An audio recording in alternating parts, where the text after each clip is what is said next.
marche? Ok, pour moi, c'est bon. De ton côté aussi? Alors, j'ai lancé, Ok. mais il n'y a pas eu la voix de la dame. Bon, bah On va écoute, penser que elle peut pas parler deux fois. Elle a parlé de mon côté, donc. Bon, allez, bonsoir à tous. Donc, on fait comme d'habitude. Je vais faire une petite présentation. Et puis après, donc, on a deux intervenantes qui vont venir m'aider, que je remercie d'avance. Et tout va bien se passer, Jeanne. Tout va bien se passer. Donc, on a Jeanne. Vous l'avez peut-être dans une petite image. Donc, à un moment, c'est à elle que je vais donner la parole. Donc, Jeanne, c'est une future ex-patiente. On va dire ça comme ça. C'est-à-dire que on est quasiment à guérison et en même temps, bah, je continue un petit peu à l'accompagner pour consolider voilà, la fin du chemin. Et puis, on a Annick. Donc, à défaut d'avoir la caméra qui marche bien, mais de toute façon, vous allez la voir en photo parce que elle m'avait adressé une photo qui est la maman d'une, alors là, pour le coup, d'une ex-patiente. Voilà, donc voilà, qui va amener un peu de son témoignage. Voilà, comme ça, on a pris par les deux prismes. Voilà. Alors, euh, je me lance, je mets le partage d'écran et du coup, c'est là aussi que vous allez me dire, notamment Romuald et Cécile, je oui, compte, c'est bon. voilà, pour, et attention parce qu'il y a encore des entrées, donc Oui, voilà. oui, t'inquiète, t'inquiète, t'inquiète. Voilà. Ok, alors, on est parti. TCAP, alors on vous rappelle une chose, on le dit à chaque fois parce qu'il y a des nouvelles gens qui viennent, c'est une association de principes ou de faits. C'est-à-dire que on ne viendra pas vous demander de sous, il n'y a pas de subvention, il n'y a pas de site, il n'y a que nous et notre petite chaîne YouTube et ces conférences qu'on anime maintenant depuis plus d'un an, une fois par mois sur des thématiques autour des troubles des conduites alimentaires. On est super content que vous soyez à nouveau nombreux. Au départ, on a eu beaucoup de monde, puis après un peu moins. On voulait rappeler à quel point tout le monde est concerné. C'est aussi bien fait pour les patients, pour pouvoir aider à mieux comprendre la maladie, pour l'entourage, pour pouvoir mieux comprendre la maladie et du coup les comportements que les gens qui en souffrent peuvent avoir, et puis également les soignants. Parce que je rappelle que malheureusement, quel que soit le parcours qu'on fait en tant que soignant ou qu'accompagnant, aujourd'hui, il n'y a pas de formation spécifique. En tout cas, on ne peut pas faire un master 2 en troubles des conduites alimentaires. Ça n'existe pas et pourtant, je crois bien qu'il y aurait la matière. Voilà, donc l'idée, c'est aussi de former. Donc ce soir, on va essayer de raccorder un petit peu tout le monde et puis de montrer à quel point tout le monde est concerné par voilà, c'est le soin des troubles des conduites alimentaires. Il n'y a pas que Cécile, Romuald et moi, voilà. Puis on essaie de faire toujours ça avec le sourire, qui sommes concernés. Il n'y a pas que les patients qui sont concernés, parce qu'effectivement, alors je fais une petite blague, mais c'est bien quand les patients viennent au rendez-vous quand même. Parce que parfois, et je me souviens notamment de Charlotte qui, des fois, ne venait pas au rendez-vous parce que comme elle se trouvait non présentable physiquement, et ben, du coup, elle ne voulait pas ou elle ne pouvait pas venir au rendez-vous. Donc, c'est vrai que le malade est concerné aussi. C'est bien quand il est là pour nous aider à l'aider, mine de rien. Et puis, bon, bah, les parents. Donc, ce soir, on a l'aide de Jeanne et puis l'aide d'Annick. Alors, moi, je vous remets quelques petits essentiels. Est-ce que je vais enfoncer des portes ouvertes? Pas que des portes ouvertes. Voilà, je crois qu'il y a des portes à ouvrir. On ne peut pas sortir du trouble des conduites alimentaires sans l'aide des autres. Voilà, y compris ceux qui possiblement ont aussi permis qu'on puisse y entrer. Je vais m'en expliquer après. Ça nécessite de comprendre comment je peux t'aider. Parce que il y a plein de gens qui veulent aider et en même temps, passez-moi les pressions, souvent ils tombent à côté de la plaque. Donc, on me dit après en consultation, alors je vois bien que mes parents, je vois bien qu'un tel a fait ce qu'il pouvait pour m'aider, mais en vérité, il était complètement à côté et ça m'a pas aidé du tout. Donc, on va revenir sur ça. C'est comment aider et aussi vous rappeler une chose, c'est que il n'y a pas d'aide universelle. Voilà, c'est à chaque famille, à chaque patient et à chaque temps de la thérapie, il y a des façons d'aider différentes. Donc, on n'a pas de réponse toute faite. À chaque fois, on a besoin de comprendre ce qui se passe pour pouvoir ensuite aider. Il est nécessaire de saisir que c'est une maladie et une maladie de la relation avant tout. D'accord, c'est un trouble des conduites alimentaires. Je pense qu'un jour, on le reclassifiera comme ça fait partie de ce qu'on appelle des maladies, des troubles dissociatifs. Et avant tout, c'est une maladie de la relation, qui se traduit, finalement, l'alimentation, c'est une façon de le décliner. Ne pas s'en mêler, parce que parfois c'est aussi une stratégie, au moins on est sûr de ne pas faire de mal, et c'est pas tout à fait. Parce que ne pas s'en mêler, ce qu'on a appelé le déni à une époque aussi, eh ben, c'est permettre la chronicisation. Si je fais comme si je ne voyais pas, finalement, qui ne dit mot consent. On va dire ça comme ça. Vouloir contraindre, c'est renforcer la maladie, car cela renforce la détresse et le sentiment de solitude. Et c'est déjà une maladie, quel que soit le type de TCA, où on se contraint beaucoup, ou alors on alterne entre contrainte et relâchement total. Mais du coup, c'est sous la contrainte, on mangera pas plus ou on mangera pas moins. Et alors, pourquoi j'ai pris ce mot-là, la culpabilité? Parce qu'à mon avis, ça va être un des items de ce soir. Culpabiliser, eh ben, la culpabilité, au fond, ça veut dire quoi? C'est je suis en colère contre moi-même. C'est une façon d'éviter de devoir confronter possiblement la colère ou les remarques de l'autre. Culpabiliser, c'est éviter de prendre nos responsabilités. Là aussi, je vais m'en expliquer. Et que je sache, aucun parent de patient TCA n'est en prison à ce jour, ou alors, voilà, on ne le sait pas. Par contre, beaucoup de patients, j'aurais pu mettre un S d'ailleurs, ça serait mieux, sont dans la prison TCA. Parce que le trouble des conduites alimentaires, c'est une véritable prison. On est enfermé dans sa tête et prisonnier de son corps. Alors, ce soir, on va avoir l'aide de Jeanne donc, et d'Annick.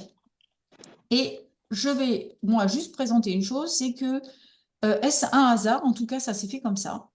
Nous sommes dans les deux cas sur des familles qui comportent un papa, une maman. Donc une famille classique. Je vous rappelle qu'aujourd'hui, on a des familles qui sont composées autrement, mais un papa, une maman, mariés au long cours. C'est ça le point commun, elles ne le savent pas, entre Jeanne et Annick. Et puis, il y a 3 filles. Voilà. On va avoir Jeanne qui va intervenir. Elle est l'aînée de sa famille. Et Annick, la maman d'une autre famille, qui va nous parler. Et c'est sa seconde, Charlotte, qui est tombée malade. Pourquoi j'ai mis une famille de 3 enfants? Pour rappeler une chose, à l'heure actuelle, on n'a pas prouvé qu'il y ait des typologies de familles. C'est pas forcément des familles de 3 filles, c'est pas forcément les aînés. On a des troubles des conduites alimentaires dans des familles avec un enfant, avec plusieurs enfants, avec des garçons. On a des familles où on a plusieurs enfants qui sont touchés et en plus pas tout à fait par les mêmes troubles. Donc, on ne peut pas faire une typologie familiale. Par contre, ce que l'on va trouver, c'est on va trouver dans ces familles des traits de ressemblance, par contre, à certains endroits. Et ce que l'on trouve, en tout cas comme trait de ressemblance pour ce soir, moi je vais déjà rappeler celui-là, c'est que dans tous les cas, on est désespéré à certains moments. Et là, globalement, c'est pas que le malade qui est désespéré. Souvent aussi, c'est les parents et les proches qui sont désespérés. Donc, le désespoir, nous, c'est un de nos boulots. On doit lutter contre le désespoir. Je vais appuyer la suite de ma présentation. J'aurais pu mettre des tonnes de choses, tellement il y a de choses à dire sur ces sujets, sur ce que Jeanne a écrit. Parce que dès que je lui ai proposé, elle s'en est saisie. Donc, je la remercie pour ça.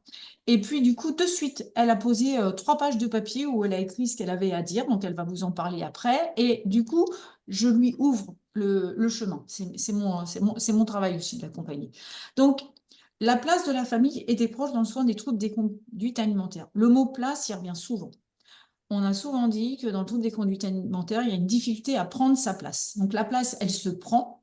Et elle se prend au milieu d'autres d'une famille. Donc, on doit pouvoir prendre sa place et en même temps avoir le sentiment d'appartenance, d'appartenir. Et dans beaucoup de cas, on a ce leitmotiv en toile de fond chez les patients TCA, c'est la difficulté à trouver sa place ou prendre trop de place ou déranger. Ça peut se cacher aussi derrière ces mots-là. Et un sentiment de difficulté à appartenir, ou en tout cas d'appartenir en étant juste ce qu'on est et sans risquer de décevoir. La place, c'est finalement, à travers notre vie, on ne peut pas la prendre tout seul. Parce que beaucoup de soignants disent, mais prends ta place. Non, non, non. La place, au départ, on nous la donne. D'ailleurs, l'arrivée dans la famille, on ne choisit pas. On est le premier, le deuxième, le troisième. On nous la donne. On nous aide à développer, donc à prendre sa place. C'est aussi le boulot des parents. Et après, petit à petit, quand on a pris sa place au sein d'une famille, qu'on se sent exister en tant qu'individu et puis qu'on se sent appartenir et qu'on est assez sécurisé, on va aller prendre une place aussi à l'extérieur. Donc, on doit ensuite, pas à pas, garder sa place dans la famille, la prendre de mieux en mieux et se déplacer, c'est pour ça que j'ai fait un petit jeu de mots, vers l'extérieur au gré du système aussi de comment la famille a évolué et de sa propre autonomisation, donc à aller vers l'extérieur. Pour prendre sa place, il est crucial de se sentir exister. Oui, ça peut paraître étrange, mais j'ai utilisé des mots qu'on entend souvent en thérapie. Se sentir exister, ça sous-tend se sentir incarné. C'est l'inverse de se sentir dissocié. Et dissocié, ça a plusieurs sens, mais vous allez retenir simplement. Se sentir dissocié, c'est pas associé du coup aux membres de la famille. Et se sentir dissocié tête et corps, c'est avoir le sentiment, au fond, qu'on n'est pas franchement à l'intérieur de soi.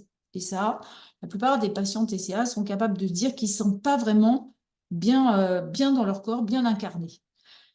Prendre sa place, c'est du coup exister et être vu. Alors, on pourrait parler de reconnaissance. Souvent, on dit être reconnu, mais c'est presque trop fort comme mot, trop, j'allais dire, intellectuel. Quand on est jeune, on n'a pas besoin d'être reconnu. Un bébé, il n'a pas besoin d'être reconnu. Il a besoin là d'une reconnaissance particulière qu'on appellera le caregiving, c'est le sentiment d'être vu, d'être entendu. Il doit se sentir et sentir qu'il est senti aussi, qu'il y a un ressenti partagé et avec un vrai sentiment de présence de celui qui s'occupe de lui et d'importance. Je me sens, comme on dit des fois dans les yeux de mon parent, le premier miroir, je me sens important.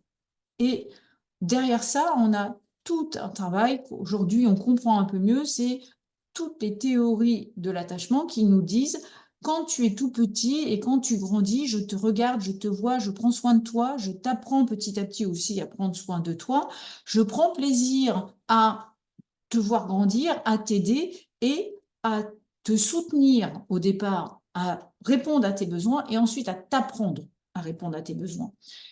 Et on voit que dans la plupart des troubles des conduites alimentaires, il y a des failles à cet endroit-là. Donc, à une époque, on disait, oh là là, c'est un problème parce que là, il y a un mauvais attachement, ou il y a un surattachement, ou il y a une fusion avec la mère. Ouais, non, alors on range tous ces grands mots qui ne nous servent à rien du tout, qui sont très culpabilisants. Mais effectivement, on va avoir des particularités qu'on va retrouver dans toutes les familles sur ce qu'on appelle l'attachement.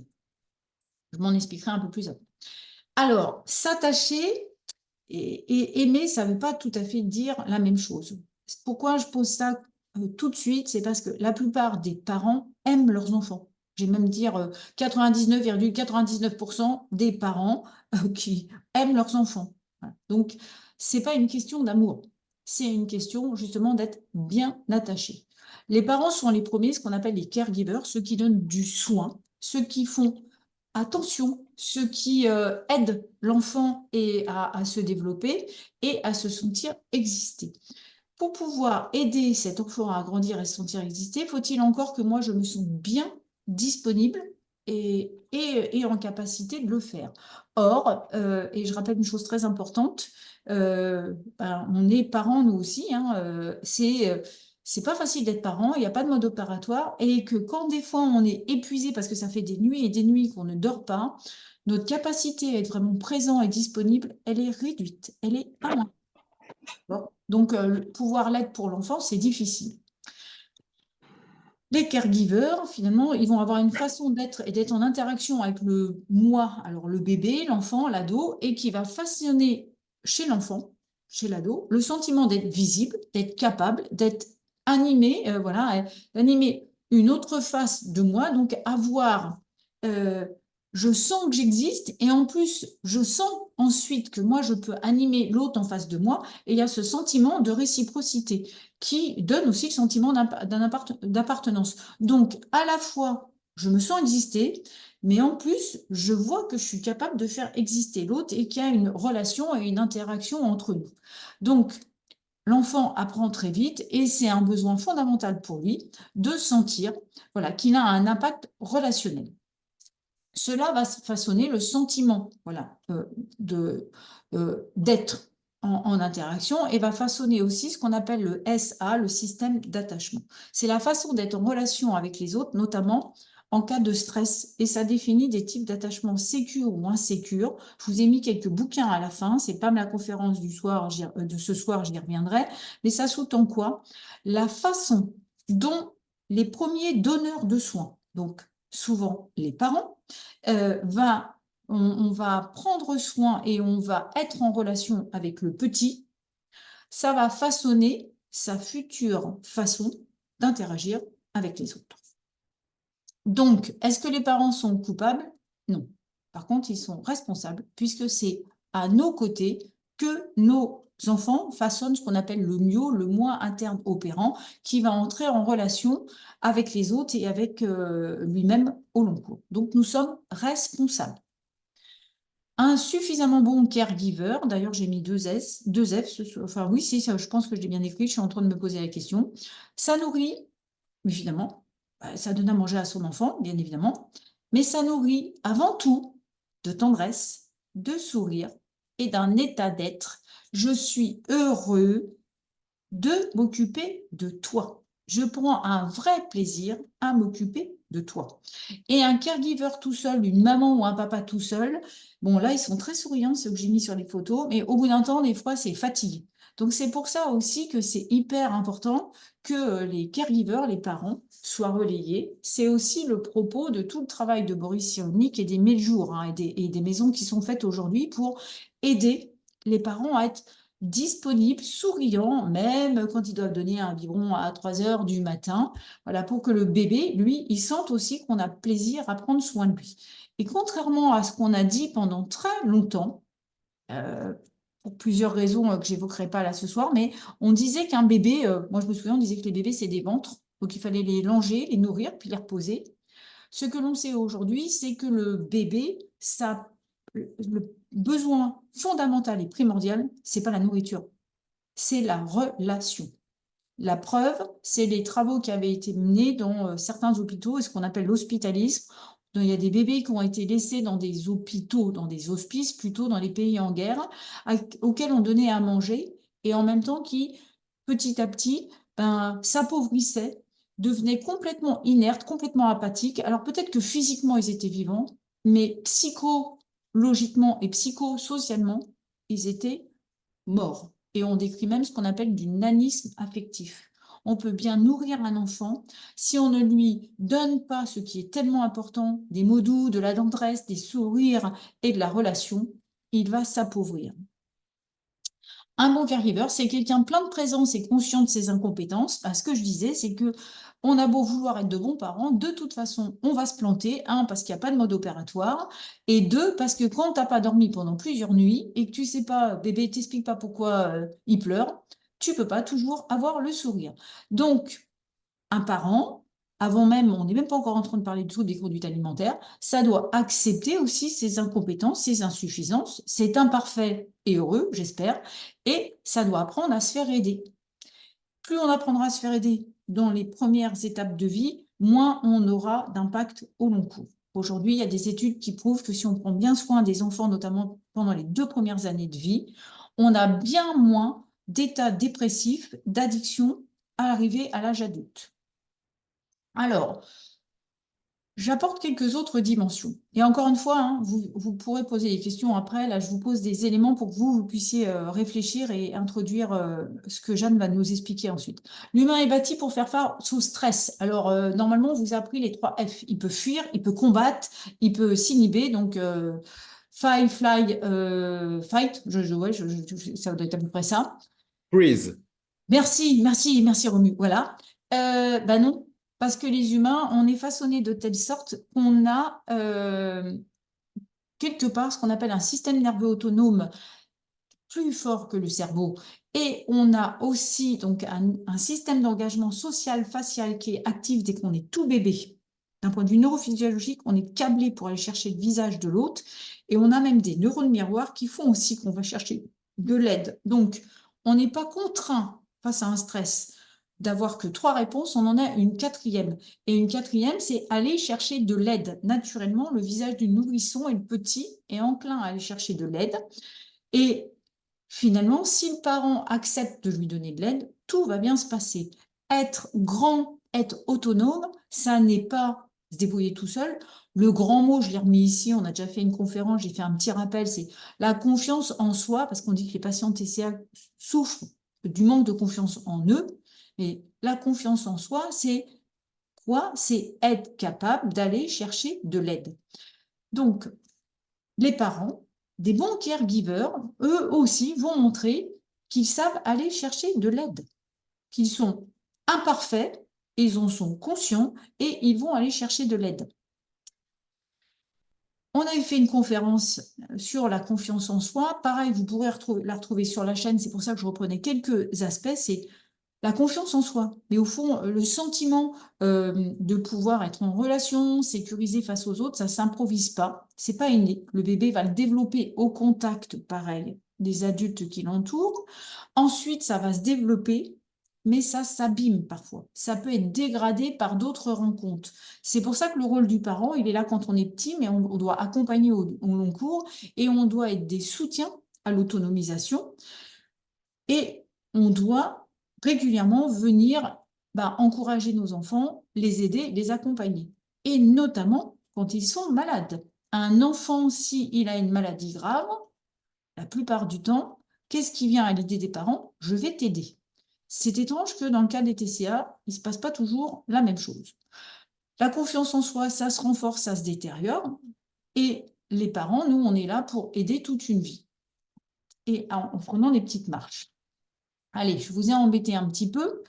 Et je rappelle une chose, le TCA, ça se bâtit sur un manque de sécurité. Ça sous-tendrait que les caregivers, donc les parents, possiblement sont insécurisés. Si vous n'êtes pas d'accord, vous m'exprimerez tout à l'heure, mais c'est quand même pas facile de se sentir sécure, la première fois notamment qu'on est parent. Pas facile, finalement. Comment on fait avec cette petite chose qu'on vient de ramener à la maison? Le patient TCA, donc, il sent l'insécurité, possiblement, et il a du mal à s'appuyer sur ses parents puisqu'il les sent insécures. Il a peur de perdre la relation pour plein de raisons. Parce que séparation précoce, parce qu'il sent que maman est un peu dépressive. Je vous rappelle que la dépression postpartum est un grand classique. On ne l'a certainement pas assez cité jusque-là. Que des fois les papas ne sont pas disponibles parce qu'ils sont partis travailler, parce qu'il n'y a pas de grand-mère autour, parce qu'il faut faire vite, parce qu'il faut retourner au boulot. Bref, le bébé, à très juste titre, va avoir peur de la perte de la relation. Et chez ces patients-là, ça est senti encore plus fort. Au point que des années plus tard, les patients sont capables de dire plutôt mourir que de perdre la relation. C'est en ça que je vous dis, c'est une maladie de la relation. Alors, la confiance en soi, pour avoir confiance en soi, il faut déjà être sûr des relations, avoir conscience de soi. Le TCA, est-ce que c'est un problème alimentaire? Ça se joue via l'alimentation. Mais en vérité, c'est un problème de relation, de conscience de ses propres besoins, c'est de disponibilité à ses propres besoins. Généralement, ce sont des patients qui ont beaucoup de disponibilité pour les autres, mais pas pour eux.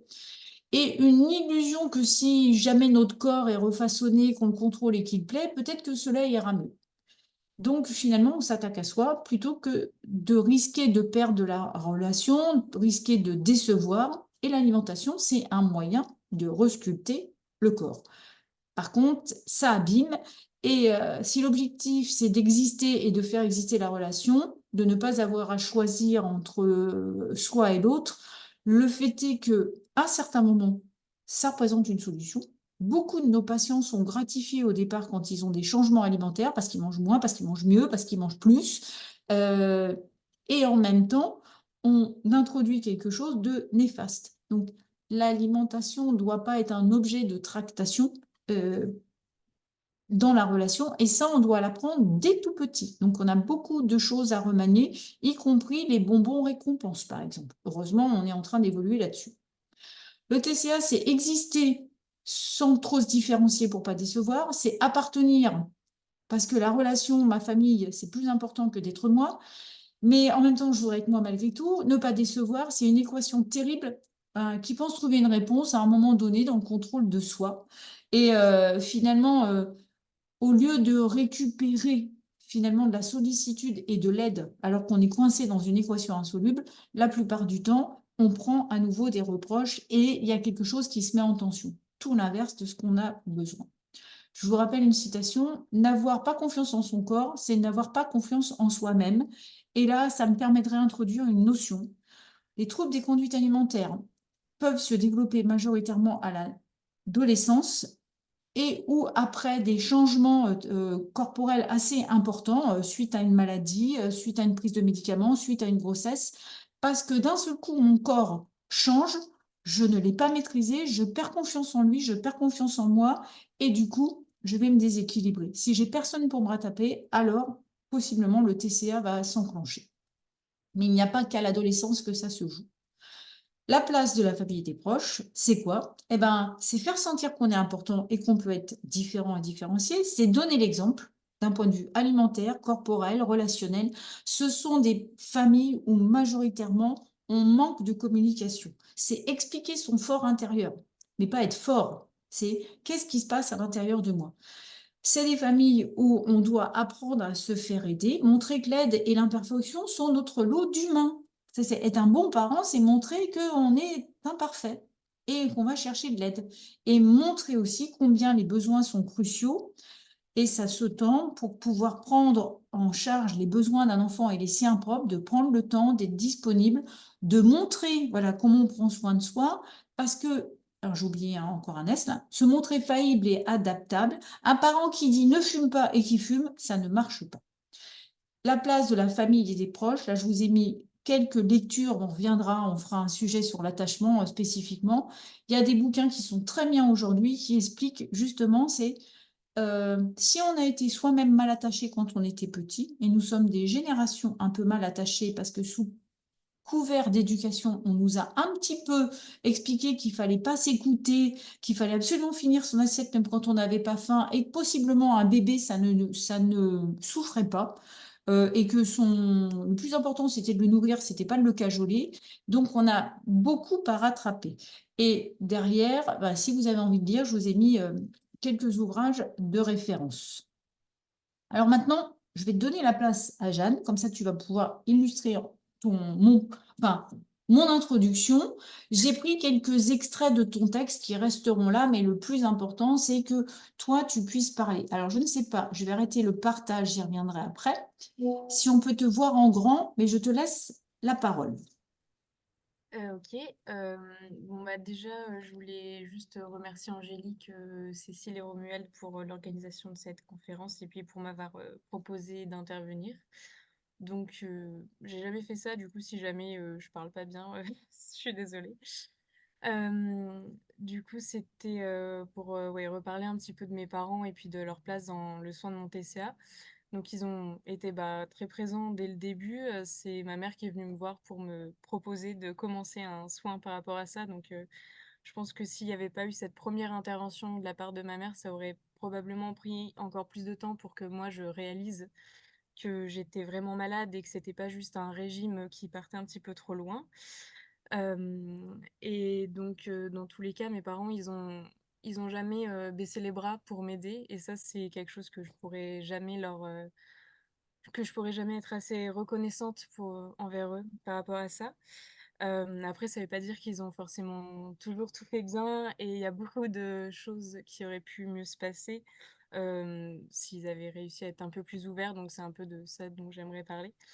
La première année de ma maladie, elle a été très, très difficile. Enfin, je pense que c'est souvent le cas parce que moi, je savais pas trop, ce qui se passait. J'avais un petit peu l'impression de perdre le contrôle, sur, quelque chose qui, à la base, était censé me redonner du contrôle sur moi-même et sur mon corps.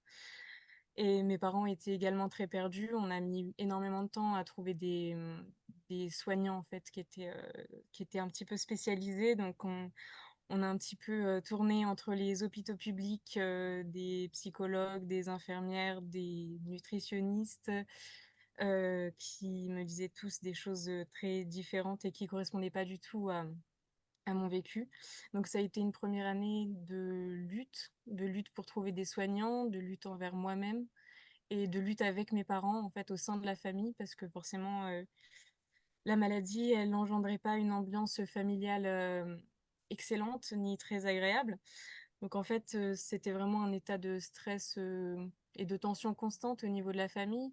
À tous les repas, il y avait des remarques et je pense que que c'était des remarques qui étaient censées montrer leur inquiétude en tant que parents, mais c'était une inquiétude que moi je percevais déjà. Enfin, c'est assez, ça se voyait, je voyais très bien qu'ils avaient peur, mais c'est la manière dont c'était, constamment en fait, réinsister de cette inquiétude-là.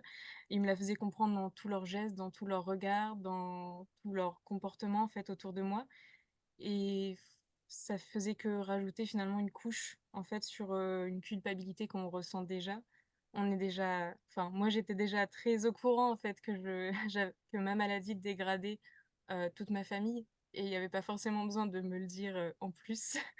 Donc ça, c'était un petit peu difficile parce que surtout moi, au début de ma maladie, j'ai perdu énormément de choses.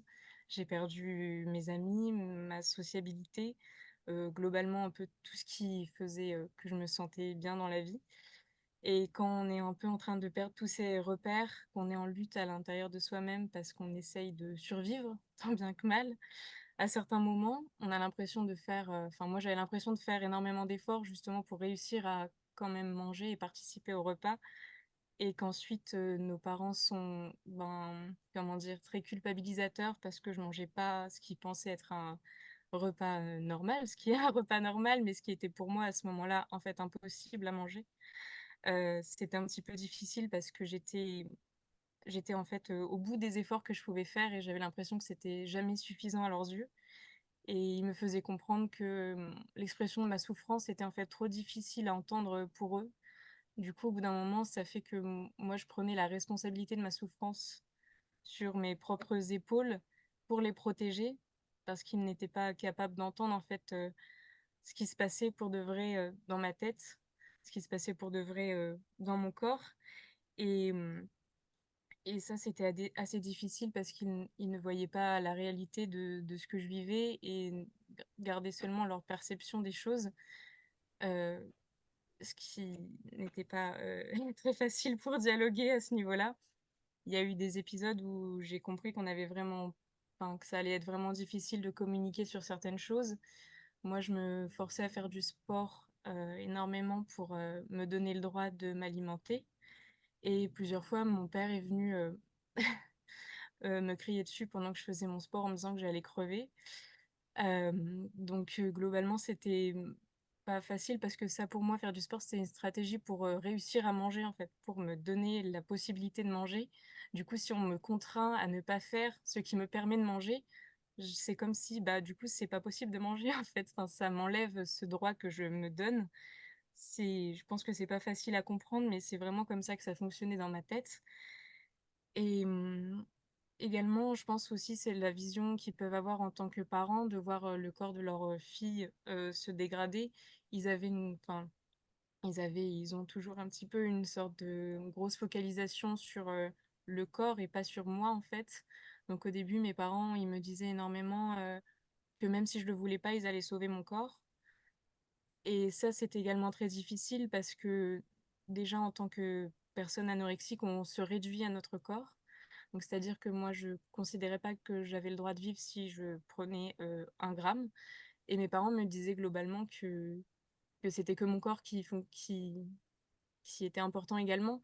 Du coup, ça permet pas vraiment d'avancer dans le TCA du tout, en fait, ce genre de pensée et c'est quelque chose que, par exemple, j'ai jamais vraiment pu pardonner à mon père de m'avoir dit ça, hem, parce que c'est déjà une maladie qui nous déshumanise. Enfin, en tout cas, moi, c'est le sentiment que j'en avais parce que je me voyais plus vraiment comme une humaine, mais le seul but, de mes journées, c'était de tout faire pour ne pas grossir. Donc donc me réduire à mon corps, ça m'aidait pas à me sentir plus, vivante.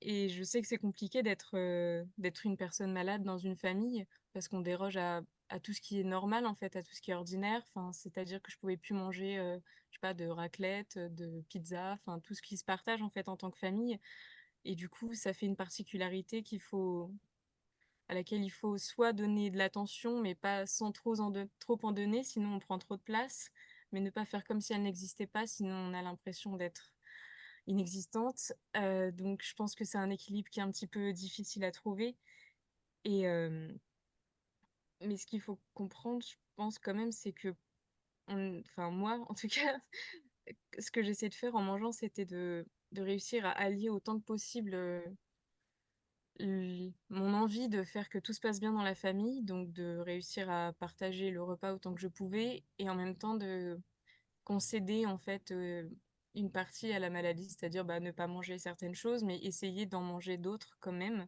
même si elles paraissent bizarres, elles paraissent, étranges. Donc en fait, c'est je sais pas très bien comment comment expliquer, mais, Avec les mots, c'est les plus simples que tu trouves. Vas-y. oui, c'était juste pour dire que nous culpabilise enfin, moi, mes parents, ils m'ont beaucoup culpabilisé par rapport à ce que je mangeais et nous culpabiliser, ça peut pas nous aider, en fait. Ça peut pas nous aider à parce que ça va pas d'un seul coup nous faire avoir un déclic. On va pas d'un seul coup, claquer des doigts et déjà ne prendre une conscience, miraculeuse, qu'en fait, c'est absolument absurde, de manger une carotte par jour alors qu'on fait déjà 40 kilos. Enfin, on le sait déjà, en fait, au fond, que c'est absurde, mais on peut pas s'en empêcher.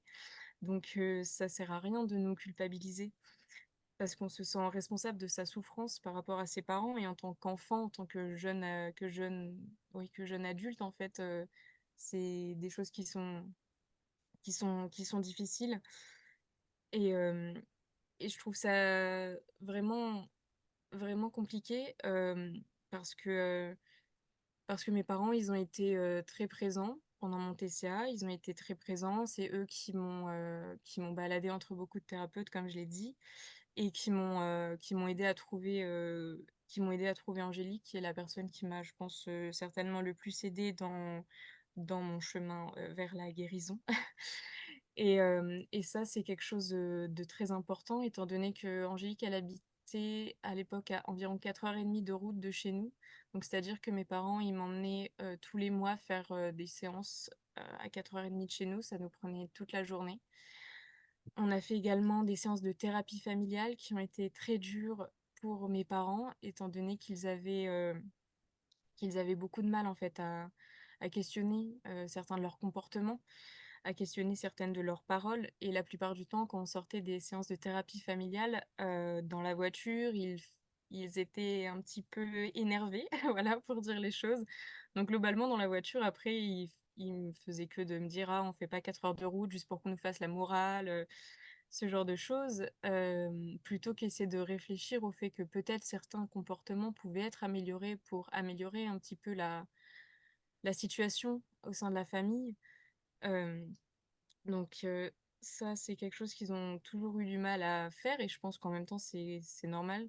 C'est des gens qui avaient jamais vraiment et qui ont jamais vraiment travaillé sur eux-mêmes et en tant qu'adulte, c'est toujours très difficile d'avoir l'impression qu'on nous dicte comment faire et qu'on nous dit qu'on fait mal les choses, surtout par rapport à nos enfants.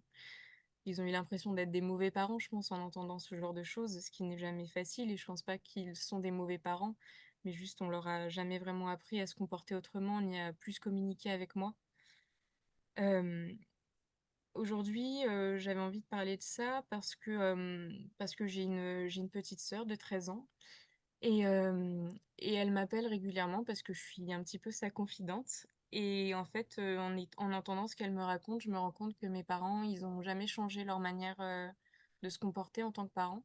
Parce qu'aujourd'hui, elle vit des choses similaires à ce que moi j'ai vécu au sein de notre famille il y a une dizaine d'années et je trouve ça, en fait, très triste que mon parcours un petit peu plus chaotique, ça ne les a pas du tout aidés, en fait, à changer, à se remettre en cause, à avancer, à évoluer, à changer la manière dont ils parlent avec leurs enfants. Ils ont pas su apprendre de leurs erreurs avec moi, alors que j'étais leur aînée et que ma petite sœur, elle a 11 ans de moins que moi. Ils m'ont considérée, en fait, juste comme l'anomalie familiale et non pas comme, un symptôme de quelque chose qui pouvait ne pas aller, en fait, dans notre famille. Ils ont jamais voulu savoir d'où venaient mes problèmes et ils ont eu cette forme de lâcher prise, en fait, une fois que j'étais mise dans les mains des thérapeutes, comme si c'était plus vraiment leur affaire. Comme si, la fille étrange de la maison, c'est bon, on lui a donné, ce qu'il fallait pour qu'elle aille mieux. Maintenant, on va voir ce que ça donne et puis on touche plus trop. Du coup, ils me posent absolument plus de questions de là où j'en suis dans mon TCA. depuis maintenant des années. Je me rends compte que mon père, il a une vision de moi qui date, d'il y a au moins 3 4 ans par rapport à ce que je mange. Il s'est pas rendu compte qu'aujourd'hui, je mange de manière presque quasiment normale, on va dire. Et ça me blesse aussi parce qu'il y a une forme de je sais pas, et en fait, ils ont toujours pas appris à me voir, en fait, à voir, moi, qui j'étais, et c'est déjà quelque chose dans lequel ils avaient du mal. Quand j'étais au début de la maladie, souvent, j'ai pas eu l'impression qu'ils me voyaient moi, en fait, ils me voyaient plus moi, ils voyaient seulement l'anorexie, et ça, c'est assez difficile aussi à vivre. Ils ont jamais été détachés du soin, hein, ils ont été très présents, mais ils m'ont jamais considérée dans le dialogue, en fait, autour du soin. Ils parlaient à mes thérapeutes directement plutôt que me parler à moi. Plusieurs fois, quand j'allais voir, Nadine, à Saint-Raphaël, mon père, il rentrait dans la séance après qu'elle ait été faite, et il me parlait pas à moi, il parlait à Nadine pour demander, comment sa fille allait. Alors que j'étais juste là, à côté de lui, mais à moi, il me parlait pas parce qu'en fait, ils considéraient pas ma parole et ils ont eu du mal à la considérer, comme si le fait d'être malade, ça signifiait que chaque mot qui sortait de ma bouche, il était perverti par la maladie, que c'était pas vraiment moi qui parlais. Et ça, c'est vraiment difficile parce que, comme je le disais au début, je trouve que c'est une maladie qui nous déshumanise. Elle nous réduit à des bouts de chair. Enfin, moi, suis réduit à des bouts de chair pendant très longtemps, à des kilogrammes et à des centimètres de tour de taille, de tour de cuisse. Et si les gens qui sont nos personnes les plus proches, ils agissent de la même manière, on sait plus trop ce qui reste en fait. Si nos parents à nous-mêmes, ils nous voient pas, ils voient plus rien. C'est un petit peu difficile parce qu'on a l'impression qu'on pourra jamais être entendu et qu'on est donc en effet prisonnier de cette maladie parce que tout ce qu'on dit, ça va pas être considéré comme ma parole, mais comme la parole de la maladie, donc il ne mérite pas d'être entendu. Mais ça fait qu'on a un soin après enfin, un comportement de la part des parents qui se fait sans la parole de leur enfant concerné par la maladie. Et, et ça, je pense que c'est pas une bonne manière d'accompagner quelqu'un qui souffre, de refuser d'entendre sa parole. Parce que même si on peut évidemment être inquiet par exemple, moi, je sais qu'un psychiatre leur avait dit que étant donné que j'étais anorexique, tout ce que j'allais dire, c'était une manipulation, enfin, pour moi, manger. Donc globalement, eux, ils étaient persuadés que tout ce que je disais, ça allait être une stratégie pour être encore plus malade. Donc ils ne voulaient pas m'entendre. Euh, et ça, vraiment, je trouve que c'est extrêmement dangereux et vraiment horrible à vivre. Donc voilà, je voulais vraiment dire ça parce que c'est une des choses qui m'a, je pense, le plus marqué dans mon parcours par rapport à mes parents.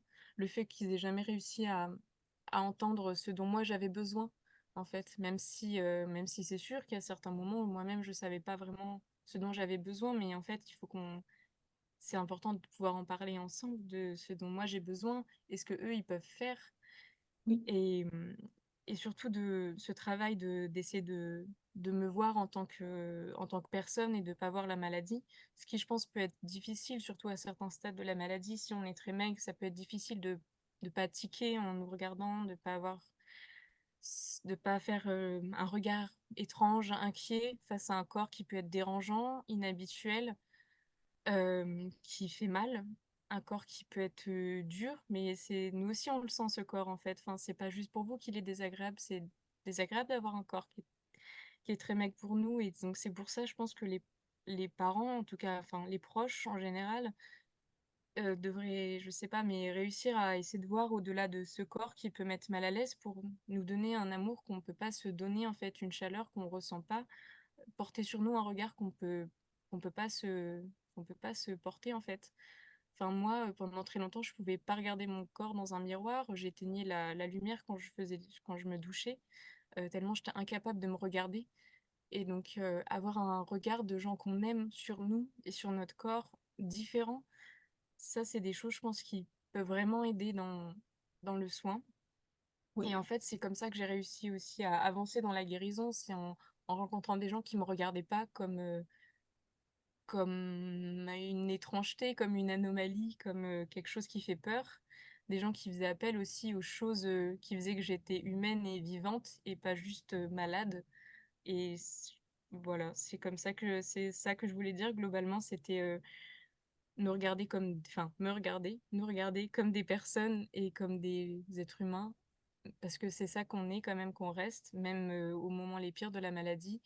Et moi, j'ai la sensation, en tout cas, que c'est vraiment comme ça qu'on peut nous aider à nous tirer vers le haut et pas à nous réduire à la maladie. Merci, Jeanne. Alors, tu récupères. Je ne sais pas s'il y a quelqu'un avec toi. Il est là? Ouais, voilà. Il te fait un câlin. Je prends un tout petit peu la parole. On revient à toi après. Comme ça, tu souffles. Je passe sur l'écran. Comme ça, 2 minutes, toi, tu peux te récupérer. Voilà. Du coup, vous retrouverez des petits propos de ce que tu avais écrit, Jeanne. Et puis, vous comprenez que mon début de présentation, il introduisait plein de notions. Alors, retenons une chose hyper importante, c'est que les parents sont de fait impliqués, hein, voilà, dans la relation et qu'on a besoin d'eux. On ne cherche pas de coupable. D'ailleurs, il n'y a pas très longtemps, j'ai fait un petit article sur la culpabilité. Peut-être qu'on vous le joindra à la suite de la conférence. Vous le lirez ou vous le lirez pas, peu importe. Mais du coup, je me suis dit, ça serait peut-être à propos. Mais on cherche des responsables et de toute façon, à partir du moment où on est là au début de la vie des enfants, on est responsable. Et les parents ont besoin qu'on les aide à prendre une place aussi, parce que sinon, ce sont des gens qui sont dits responsables de leur enfant, mais responsables, c'est-à-dire avoir des réponses, et là, ils n'ont pas.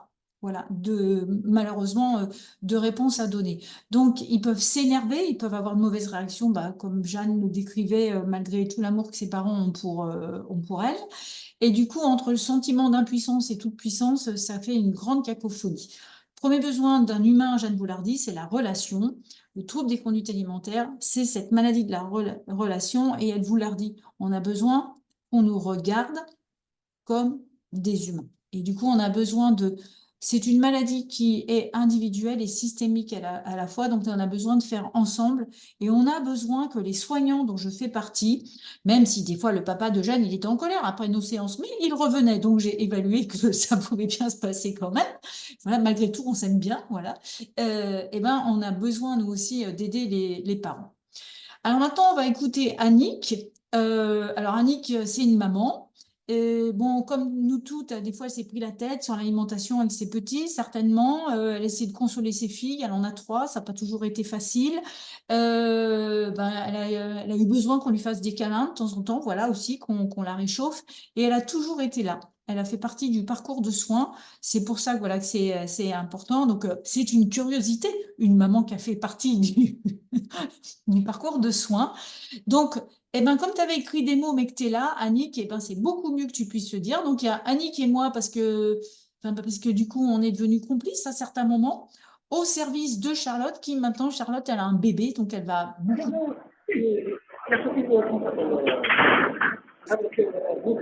Il y a quelqu'un qui a... voilà, on a coupé le micro.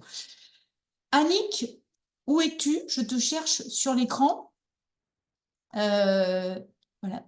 Et si tu peux remettre le micro, c'est à toi de parler. Est-ce que tu es là? Je suis là. Ok, je te cherche. Ah voilà, c'est toi qui es tout en noir sur l'écran. Oui, c'est moi qui suis toute noire. Heureusement qu'on a vu ton beau sourire parce que vraiment, rien que ton sourire, ça réchaufferait la moitié de la planète de toute façon, hein. Vas-y, à ton tour. Et ben à mon tour, d'abord je remercie Jeanne pour son témoignage qui est assez bouleversant. Voilà. Et j'ai retrouvé certaines choses et puis d'autres pas du tout. Donc là, moi, je suis un peu, je sais pas, Angélique, je sais pas, est-ce que je réponds à tes questions? Est-ce que je sais Non, pas? vas-y, dis ce que tu as envie de dire parce que ça montre aussi que du coup, même s'il y a des ressemblances que Charlotte a souffert presque de la même pathologie que Jeanne, Oui. il y a des parcours de vie différents et c'est bien que tu dises aussi que tu reconnais pas tout. Voilà. Non, je reconnais pas tout parce que bon, d'abord en tant que parent, c'est très très très difficile. C'est très difficile d'accepter que son enfant est anorexique. C'est très difficile parce qu'on se dit, ben pourquoi? Pourquoi? Qu'est-ce que j'ai fait qui a, à un moment donné, qu'est-ce que j'ai fait qui a pas marché? Donc pourquoi? Et puis, quand on a eu la chance de te rencontrer, Angélique, j'espérais avoir un processus de temps, j'espérais que tu allais nous dire, oui, bon, alors il va falloir faire ça, ça. Euh, Eh ben non. Et ben non, ça marchait pas comme les pipettes des Feralgan. On en prend le matin et le soir et on n'a plus de fièvre. Là, c'était ouf, on lâche le temps, on accepte la maladie, on accepte de revenir te voir souvent parce qu'on va avoir beaucoup besoin de toi. Et puis, on a confiance, quoi. Il faut avoir confiance, il faut regarder devant et il faut faire très, très attention parce que ce pourquoi, justement, il fait beaucoup de dégâts dans la famille. Surtout que nous, Charlotte, c'était la deuxième, c'était pas l'aînée, avec une grande sœur qui comprenait pas du tout la maladie. Une grande sœur qui a toujours été très, très protectrice pour ses petites sœurs et donc qui ne pouvait rien faire sur la maladie de sa petite sœur. Donc, ça faisait des dégâts sur la grande sœur. Et une petite sœur qui était trop petite pour comprendre et qui me voyait, moi, la maman, être très mal et donc qui était pas bien non plus. Donc, c'était vraiment compliqué. Voilà, donc il a fallu accepter, il a fallu que chacun trouve sa position et pour qu'on puisse avancer ensemble, quoi. Voilà. En acceptant des paliers et des grands, grands retours en arrière aussi par moment. Et puis un petit pas qui était extraordinaire. Et puis une grande dégringolade. Et puis de nouveau un grand pas et on continuait à avancer. Et nous, par contre, quand on partait de chez toi, Angélique, c'était une double séance, quoi. On faisait que parler, parler, parler, parler, parler. Et voilà. Oui. Qu'est-ce que toi, finalement, en tant que maman aussi, qu'est-ce qui t'a fait plus de mal? Parce que je crois que ça aussi, c'est important, c'est que vous n'êtes pas aidés. Parce que tout le monde se mêle et tout le monde donne des bons conseils. Et qu'est-ce qui t'a fait le plus de mal, finalement? Pas forcément que chez les soignants, mais j'allais dire possiblement aussi dans votre entourage. Oh, ben déjà, de toute manière, l'entourage, il s'effrite, hein, parce que c'est une maladie qui fait peur. Plus personne n'était avec, on était seuls, quoi, en fait, on était tout seuls. Même Charlotte, une fois, m'a même dit, dans les grands moments de Charlotte, elle m'a même dit, les gens seraient plus proches de vous si j'avais un cancer. Ah, si j'avais un cancer, tout le monde serait là, oh là là, pauvre Annick, pauvre Marc, votre fille, elle va pas bien. Tandis que là, l'anorexie fait peur aux gens. L'anorexie fait peur aux gens parce que, ben, qu'est-ce qu'elle a, ta fille, elle a qu'à manger, quoi. Oui. Voilà. Et ben non, c'est pas si simple que ça. Et pas du tout. Et donc, ben non, on s'est retrouvés carrément toute seule, quoi. Bon, avec moi, un papa, enfin Marc, le papa de Charlotte, très, très, très positif. Et de toute manière, on s'aime, donc on va s'en sortir. Mais bon, c'est... Voilà. Euh, et je crois que c'est important, je me permets de le redire. Là, on a deux cas de patients qui souffrent d'anorexie, mais je confirme que c'est exactement la même chose. Quand un enfant est en surpoids, en obésité, finalement, on ne comprend pas mais qu'est-ce qu'ils font les parents? Voilà. Oui, voilà. Comment ils Mm. on est exactement sur les mêmes perturbations. Et je crois que c'est aussi l'occasion pour moi de te faire préciser, c'est ce qu'on a vu aussi dans votre famille, c'est que des fois, les problèmes relationnels sont pas directement dans la sphère. Il y en avait dans votre sphère familiale, mais ce n'était pas la sphère familiale la plus délicate en termes de communication. Mm. Par contre, il y a la plus grande sphère familiale. Et on voit aussi parfois le grand impact des grands-parents, des cousines, des oncles, des tantes. Il y a aussi tout le tour. Et ce qui fait que parfois, j'ai même eu la chance une fois d'avoir mamie en consultation Oui, avec Charlotte. oui, effectivement. Oui, Voilà. Donc, c'est important de préciser que quand on disait les proches, et des fois c'est les conjoints, des fois c'est les frères et sœurs, et ben oui, on a même eu la sœur, c'est important parce que chaque personne qui se sent en capacité de venir chercher de l'aide pour aider, qui est déjà une preuve finalement qu'on a envie d'aider et en même temps d'humilité, voilà, qu'on ne sait pas tout, ben, c'est aussi tout ça qui nous a permis d'avancer ensemble. oui, complètement. Tu veux ajouter quelque chose ou je finis mon support et puis après on va laisser les questions venir. Tu Oui, pas, parce qu'à mon avis, tu vas avoir des questions après. d'accord. Allez, je reprends, je finis avec le support. Donc, avant même d'être là, tu m'avais écrit, et du coup, vous garderez ces mots comme ça, comme les conférences, vous les aurez. Confiance. Alors en moi, Angélique, attention, hein, c'est pas une apogée à Angélique, c'est en les soignants. Et chez les soignants, ça pose question aussi. Vous savez que pour arriver dans tout ce parcours, Muad et Cécile le savent, c'est que nous aussi, les soignants, on est obligés de braver bien des choses. C'est que moi, j'ai été dissidente, voire discordante. Je me suis même fait un peu lyncher, entre guillemets, par certains de mes mentors, des gens qui m'avaient formée.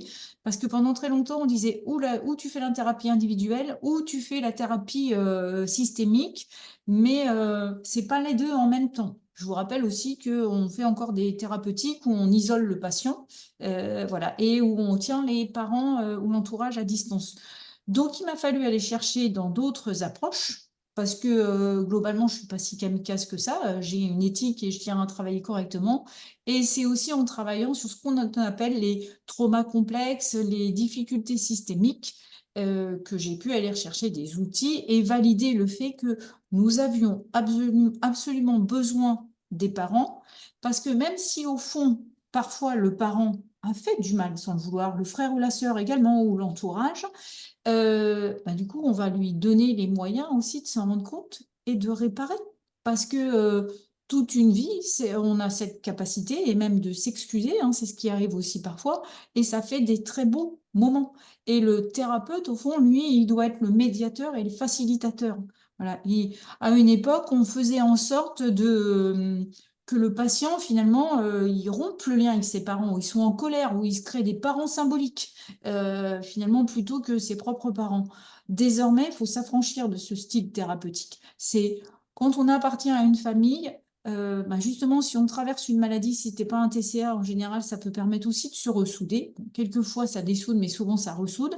Dans le trouble des conduites alimentaires et dans toutes ces pathologies psychosomatiques, on a absolument besoin de ressouder. Le TCA, ça traumatise la personne, ça traumatise les relations. Exactement comme on travaille dans d'autres approches, on doit réparer les personnes et la relation. Et finalement, en général, ça se passe plutôt bien. Alors, on retient quoi qu'être parent, c'est être courageux et tenace. Voilà, il n'y a pas de formation non plus, on les attend. On est parents avec nos héritages aussi, avec la société. Voilà, c'est faire attention aussi. Il y a des fois où on a fait des choses à des époques, on sait aujourd'hui que c'est erroné, on va faire mieux. Ça sert à rien de taper sur les parents directement, c'est la société aussi qui n'était pas encore assez éveillée sur certaines choses. On a besoin de soutien, on évite les systèmes fermés, on va chercher de l'aide. Aider, c'est écouter, entendre, comprendre, faire comprendre, trouver des outils, travailler ensemble pour relier et réattacher tout le système. Voilà. On ne va pas éviter, on ne va pas s'hyper-agiter encore plus et dans tous les sens. On va tenter d'éviter la culpabilité, on va apaiser les peurs et nous, on vient pour faire ce qu'on appelle aujourd'hui de la clinique relationnelle. Là, vous retrouverez, je ne vais pas m'apesantir dessus, mais j'ai mis un écrit. Comme je voudrais qu'on ait un temps questions-réponses, vous lirez, c'est Patrick Wolf, ça Cécile pourra en parler mieux que moi ensuite, c'est quelqu'un qui a créé une association pour les parents et qui reprend en partie ce qui a été dit là et vraiment, je le remercie parce que même s'il ne pouvait pas être là, il a tenu à écrire un petit mot aussi. Et il rappelle que, notamment, c'est pour ça que je l'ai mis en gras, il y a plusieurs phases. Il y a le début de la maladie, il y a ce qu'on appelle la phase étatifiée, après étatique, hein, où voilà, on est dans le dur, et puis après, voilà, qui se chronicise encore. Et du coup, à chaque étape, il faut réajuster. C'est pour ça qu'en plus, l'aide, elle ne peut pas être toujours la même. Il faut sans arrêt se revoir et réadapter. Et puis, j'allais dire, ce que Patrick a oublié de nous noter, il y a une phase D, moi je noterais, c'est aussi la sortie de la maladie. Parce que pour en avoir souffert, moi, très longtemps, j'ai été obligée de partir très loin aussi de ma famille et d'un certain environnement, parce que même quand j'étais guérie, si des années plus tard, par exemple, en comité de direction avec mes collègues, j'avais pas envie de manger un pain au chocolat parce que je digère pas, j'avais plein de yeux qui se tournaient sur moi, comme si c'était une façon de dire, ah oui, c'est parce que elle est anorexique. Non, je l'étais plus. Simplement, j'avais le droit de pas aimer les pains au chocolat. Donc en plus, il y a l'après-maladie où on a des fois besoin de refaire peau neuve loin, et c'est quand même très dommage pour qu'enfin on puisse nous regarder autrement. Donc le et après la maladie, faire peau neuve. Et parfois, il y a des gens qui ont envie d'aider. Il y a des gens qui n'ont plus du tout envie d'y penser. Ça, chacun fait son chemin. Mais en tout cas, attention, hein. Je le redis, les associations, les ex-malades qui veulent aider les autres, les parents d'ex-malades qui veulent aider les autres, ça ne s'improvise pas. Il faut aussi se former, il faut aussi se consolider. Moi, si j'accompagne tous ces gens, c'est pas simplement parce que j'ai souffert de 3 TCA pendant 37 ans de ma vie, c'est aussi parce que ça fait à peu près aussi une trentaine d'années que je me forme et que je travaille et que j'accompagne. Voilà, hein, parce que du coup, on ne peut pas s'autoproclamer. Voilà, on a besoin d'être aidé. Et si vous avez envie de lancer des choses, eh ben, faites-vous aider. Et se rappeler que du coup, quand on lutte contre le trouble des conduites alimentaires, mais plutôt quand on apprend à mettre plus de ensemble, plus de solidarité, plus de joie, accompagner nos tout petits. Voilà, ce tout petit, il a l'air de bien dormir, vous avez vu? Là, il ne fait pas un câlin à son biberon, hein, il fait un câlin à son nounours. Eh ben, il a besoin de beaucoup de chaleur. Et maintenant qu'on a compris que les humains, ils ont majoritairement besoin de relations, on va peut-être pouvoir changer les choses. Et il y a une grande dame qui s'appelle Virginia Satir, qui était une systémicienne, qui a fait partie de l'école de Palo Alto, donc on est en 1960, qui avait déjà écrit Thérapeute familial. Il faut 4 câlins par jour pour survivre, 8 pour fonctionner et 12 pour croître. Sans câlins, on décroît et possiblement on ne sort pas du TCA. Voilà, donc maintenant, c'est à vous. Jeanne et Annick sont prêtes à recevoir vos questions. Alors, dans le sens que vous voulez. Ou Romu et Cécile, je sais pas, on avait peut-être des questions déjà dans le chat. Hein. Je sais pas, j'ai pas veillé à ça, moi. Non? Alors non, il n'y a pas de questions. Je trouve que tout le monde a été très attentif sur le coup. Donc moi, très rapidement, un grand merci à Jeanne et un grand merci à Annick. Je ne vais pas m'étaler parce que je veux laisser la place aux questions-réponses, mais merci beaucoup parce que c'était très riche en apprentissage encore aujourd'hui. Merci, Romu. Alors, j'avais pas de questions, mais c'est pareil, j'avais de suite très très envie de remercier Jeanne pour son témoignage et pour l'espoir qu'elle semble incarner, pour sa douceur et la simplicité des mots avec laquelle elle a très bien retranscrit son vécu. Vraiment, merci beaucoup, Jeanne. Tu Ouais, m'as beaucoup émue. voilà, mais ma petite mère, j'ai envie de lui faire un câlin, tu vois, mais elle est loin. Bon, eh bien, on t'en fait des virtuels, voilà. Et puis bah aussi merci à Annick pour le courage qu'elle a semblé incarner et pareil la douceur avec laquelle elle semble avoir porté tout ça tout de même. Voilà, bah voilà, c'était vraiment tout. Tu me donnais plein d'amour. Je sais pas pourquoi, des câlins. Merci. Vas-y, Annick, je t'en prie. Non, c'est adorable. Et encore, je te dis, ils sont frustrés parce qu'ils n'ont pas vu ton sourire. Je te dis, elle habite à Nice, Annick, c'est elle qui fait toute la météo. Angélique. Alors, nous avons une question d'Estelle qui demande comment réagir en tant que parent lorsqu'on sent la maladie a tendance à revenir. Alors, bon, Annick, peut-être tu peux dire, parce que tu nous l'as dit tout à l'heure, hein, qu'il y avait des hauts et des bas, un petit bas et une grande descente. Comment tu faisais à chaque fois qu'il fallait rebondir avec tout ça?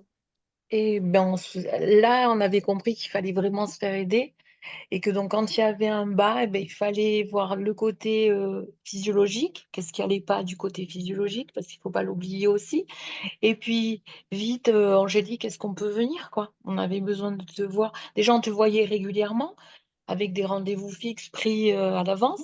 Et puis, si on sentait une faiblesse qui apparaissait, eh ben, on prenait un rendez-vous plus improvisé, plus impromptu, et on avait besoin de toi, quoi. Et il faut vite le reconnaître qu'on a besoin d'aide. Il faut vite reconnaître les symptômes et se dire, bon, on a avancé, oui, mais il faut faire attention, il faut rester très, très, très vigilant, vraiment très vigilant tout le temps. Et tu dis quelque chose. Alors, je tiens à préciser, Annick, c'est qu'on redise, hein, c'est que chaque fois qu'on reçoit, c'est avec la jeune personne qui est malade. Hein. Comme dit Jeanne, on ne parle pas Oui, de l'autre. Voilà, et bien évidemment, avec l'accord, mais souvent, les patients après sont OK. On prépare, on dit la prochaine fois, tes parents ont des questions, ils vont venir, ou voilà, tes parents sont soucieux, mais quand la communication, de toute façon, elle est refaite entre vous et eux, ben, vous savez nous trouver et puis tout se passe très oui, bien. Et effectivement, après, c'est ça aussi l'apprentissage. Si on sait que le chemin il va être long, mais plus vite on voit les petits signaux, il vaut mieux de temps en temps s'alarmer pour rien. exactement. Que voilà, je ne sais pas si on voit à l'excès, mais en tout cas de voir des choses et puis se dire bah non, finalement, c'est pas ça, plutôt que de louper le coche parce que les hémorragies de poids, et ça, Cécile, tu as remis ton micro et je vois bien que tu dises 2 minutes quelque chose là-dessus, c'est que l'hémorragie de poids, quand on perd 1 kilo, très vite on peut reperdre beaucoup, ou quand on en prend un, très vite on peut reprendre beaucoup, et puis hop, on est reparti, hein. Oui, puis je rajouterais que quand on voit la maladie qui a tendance à revenir, c'est le poids, mais une hémorragie d'1 kilo, vous ne le verrez pas en tant que parent. Rarement. Par contre, vous allez être, comme vous êtes très présent autour de vos enfants, il y a plein de petites choses que vous allez pouvoir voir aussi, observer dans la manière de manger, dans peut-être le ressenti de voir votre fille ou votre fils plutôt agité avant les repas ou à plus contrôler ce que vous cuisinez. Et tout ça, c'est des petites choses très factuelles que vous allez pouvoir aussi dire à votre enfant pour dire, bah voilà, tiens, on a observé ça, on a observé ça. Voilà, on a l'impression que c'est pas tout à fait, il y a des choses qui avaient disparu puis qui reviennent. Et là, d'inviter, en fait, de dire, ce serait bien qu'on rappelle Angélique, Cécile, la diète, le thérapeute, le sophrologue, les personnes en tout cas, pour dire, là, il y aurait peut-être besoin d'un rendez-vous. Et en tant que soignant, je crois que c'est vraiment important quand on s'engage à accompagner des patients qui souffrent de TCA, quel que soit le TCA, que ce soit des TCA sur le registre de la restriction ou sur le registre de l'hyperphasie, d'être en capacité de pouvoir donner du temps aussi, parfois, entre deux consultations. Moi, j'invite mes patients à dire, s'il y a quoi que ce soit entre deux consultations, un petit message, je ne répondrai pas immédiatement. Par contre, je prendrai le temps de répondre et au besoin, on se fait un petit point téléphonique, on avance un rendez-vous, on voit. Voilà, ça, je crois qu'en tant que soignant, c'est important de le savoir et de pouvoir interagir de cette manière. Voilà ce que je pourrais dire. Donc, comment réagir pour Estelle, comment réagir en tant que parent? Être attentif, effectivement, et suggérer, en discuter avec son enfant et de dire, voilà, je pense que ce serait important de reprendre rendez-vous, reprends rendez-vous ou appelle ton thérapeute ou tes thérapeutes ou vous permettre de le faire aussi en informant aussi à chaque fois votre enfant éventuellement en disant, je crois qu'on va, on va se permettre de contacter tes soignants parce que là, on a observé ça et ça et ça. Mais voilà, pas le faire non plus sans l'en informer. En tout cas, là aussi, on est sur des éthiques différentes. Dans la diététique, le parent peut vous contacter comme ça. Nous, chez les psys, c'est différent. On a un autre registre, mais ça, on l'explique ensuite. C'est comment on fait équipe et on travaille différemment. Et que si les parents nous contactent, on va solliciter notre patient en disant, voilà, tes parents ont besoin qu'on se parle. Voilà, on va se faire un rendez-vous ensemble. Voilà, de façon à ce que nous, on a besoin d'un grand lien de confiance et du coup, on va travailler en équipe.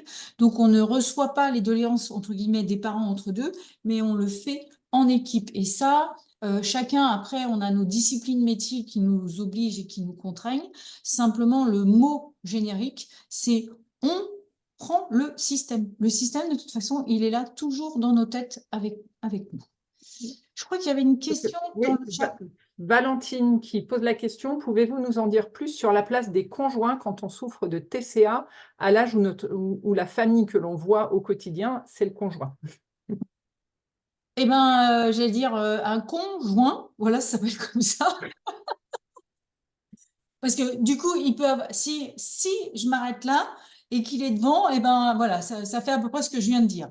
Par contre, un conjoint qui vraiment peut, voilà, se joindre à nous avec et qui peut, on a besoin.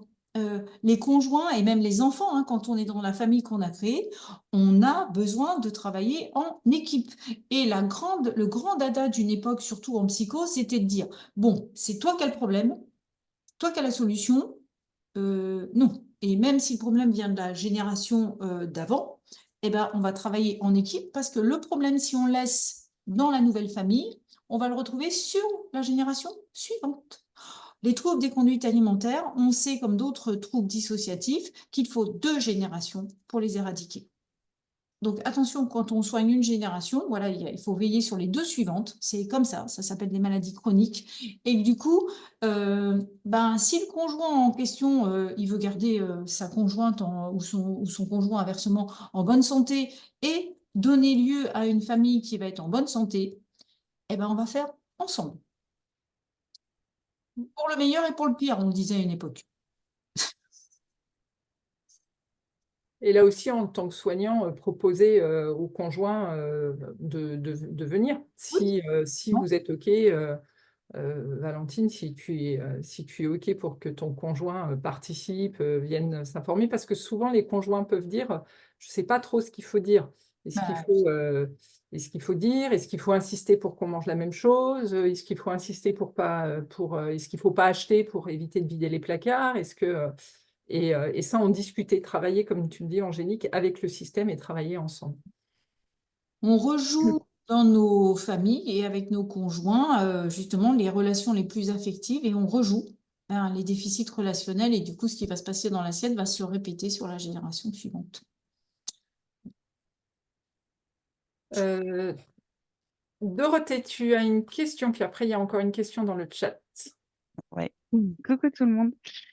Du coup, je voulais rebondir sur justement ce dernier sujet de Valentine en parlant des conjoints. J'ai une question un petit peu dans le contexte inverse, c'est-à-dire comment trouver la motivation et le soutien au quotidien quand on vit seul et qu'on a tendance à être solitaire. Parce qu'on a beau avoir nos chers soignants et soignantes qu'on adore, qu'on voit à des intervalles réguliers, mais qui peuvent aller de 2 semaines, 3 semaines, une fois par mois, c'est quand même pas une présence à domicile.